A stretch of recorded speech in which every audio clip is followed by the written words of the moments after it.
Chapter 16. The Creator and Reality. Reality is all the space and all time that today a creature is incapable of either seeing, feeling, or perceiving. Space and time make up movement.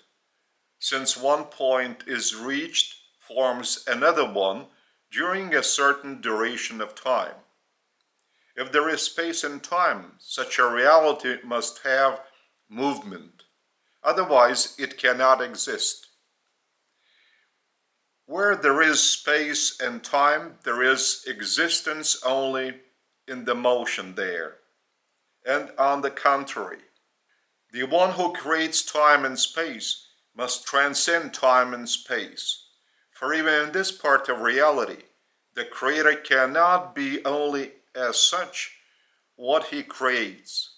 He must always surpass what he creates, for it is only the one surpassing that can create what the one creates. It means that the Creator, the first source and center, must transcend both space and time, and that cannot exist in any other manner but for the Creator himself having no motion. Movement means changing. It also means that the Creator himself cannot change. He must be changeless and motionless. Therefore, he must be such who would embrace all the movements and all the changes in the whole creation, while himself remaining changeless and motionless. It also means that the venue of his operation, the place he is emanating his vibrations from in order to form up all the reality, the place I have named to you as Paradise, must also correspond to the level of the changeless and motionless source and center. Thus, Paradise itself must also be changeless and motionless. It also means that this place must be the only place in all the creation without having movement and being static itself. Exactly the same might be said about space. The first source and center, being capable of creating space, must himself transcend space, and he must be more than space. In a similar way, his abode, Paradise, must be adequate to this Creator, this source and center. It means that Paradise must also transcend space, even as it transcends time. It also means that Paradise has no space. It is spaceless and timeless. However, it produces space and time, and the movement of the whole creation is going on around Paradise and in respect to Paradise. Since the first source and center is pouring out his energy vibrations upon the whole of creation for the reality to appear, it means that he must be as the one who precedes this reality himself. And it means that he transcends the reality. The first source and center has to be transcending the reality, bigger than the reality, prior to the reality, more powerful than the reality, wiser than the reality, more flexible than the reality. And by all means, he must be alive because he creates such a reality that also has life. And since he is the first source and center, nobody could create him. It means that he always was, even when there was no created reality in existence. It means that he is eternal, looking back upon all the past eternity. Since the first source and center is the creator of the reality, It means that he creates the reality by ever expanding it, even as he has started doing it in the past eternity, and even as he is doing it now, and even as he shall be doing it in the future eternity. And that means that the first source and center, the Creator, is not only eternal, but he is even the source and center of eternity, because he embraces all the eternity in the past and into the future. Therefore, he is the Absolute that accommodates within himself everything that was, is, and shall be. And that means that the first source and center is always in the present, because for him there is neither past nor future in existence. He embraces it all simultaneously, and everything moves and develops, changes and grows in his hug. That is the only and all-encompassing one. He is holding us all at once, like a loving father holds in his arms his beloved little one.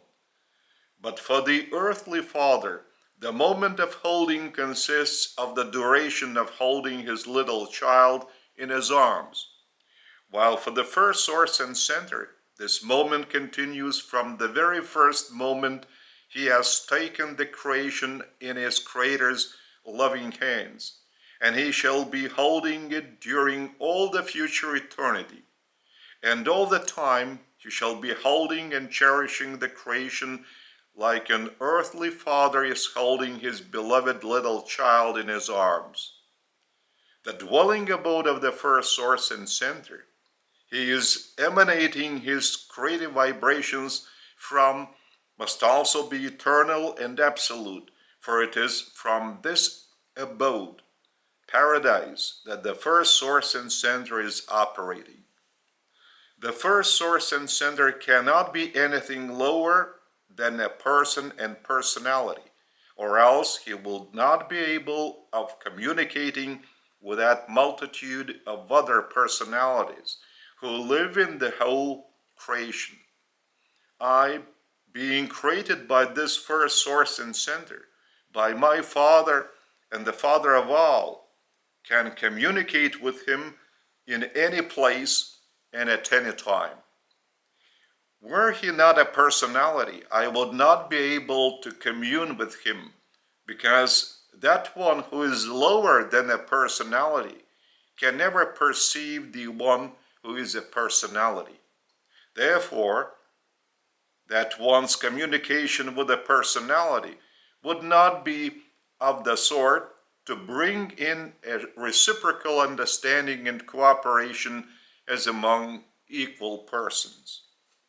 For you to understand it easier, envision any, even the most developed animal on your planet, and ponder to what degree this animal can cooperate on the equal grounds with man, who is of a personality status.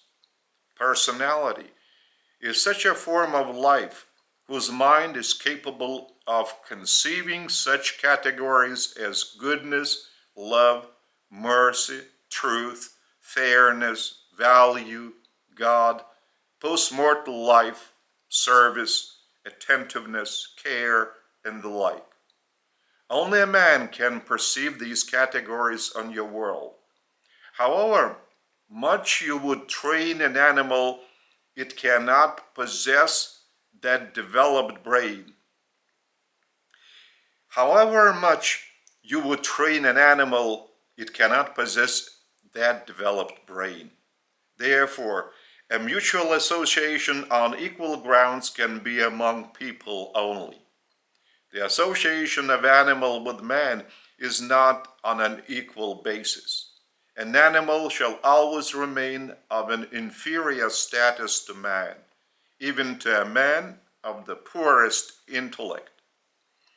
Personality can perceive a certain grading of values and can strive for these values and foresee the consequences of this striving for others, even for all humanity, provided that such a human personality has a highly developed cosmic insight. Meanwhile, the animal lives exclusively on the level of its instincts.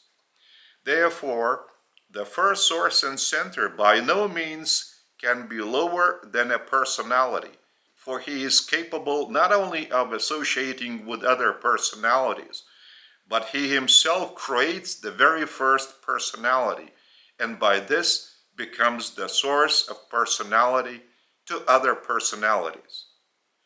And the first personality created by him must also be in a similar way eternal and infinite as the first source and center, being eternal and infinite, cannot create anybody else but the one who is eternal and infinite. The one who is eternal and infinite himself also creates such who is eternal and infinite as well. It is very difficult for you to perceive that the one who is eternal and infinite also creates another eternal and infinite person, because this person, if he has been created, can have no beginning. If he has any beginning, if he has been created, he already will not be either eternal or infinite. That is really true. But even the fact that man's mind is of a personality order and can ever more be developed is really unable to perceive what eternity and infinity are. It is also unable to perceive that the first source and center is permanently operating throughout all eternity without a beginning and end, and that he has not been created by anyone. Then where could have he appeared from? How could have he started acting if no one has created him? How come he has created another similar, eternal, and infinite personality once started creating? And how come that other created personality is equally eternal and infinite if he has been created? Reality is billions upon billions of times more complex than your present mind can perceive it. Therefore, do not attempt at envisioning what presently you will not perceive all the same. But always keep in mind such a vantage point that someday in the future you shall stand in the presence of this first source and center, the universal Father. Thus, it will be then that you shall answer the questions in detail.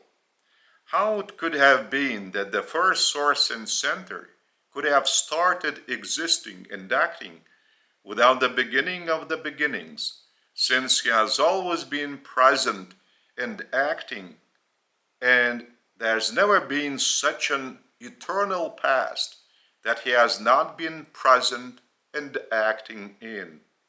And now, presenting this narrative about the first source and center to you, I am making such an enormous simplification to your mind in order that you could perceive not only the qualities and operation of the first source and center, but also his relationship with his reality, with the creation and life within it.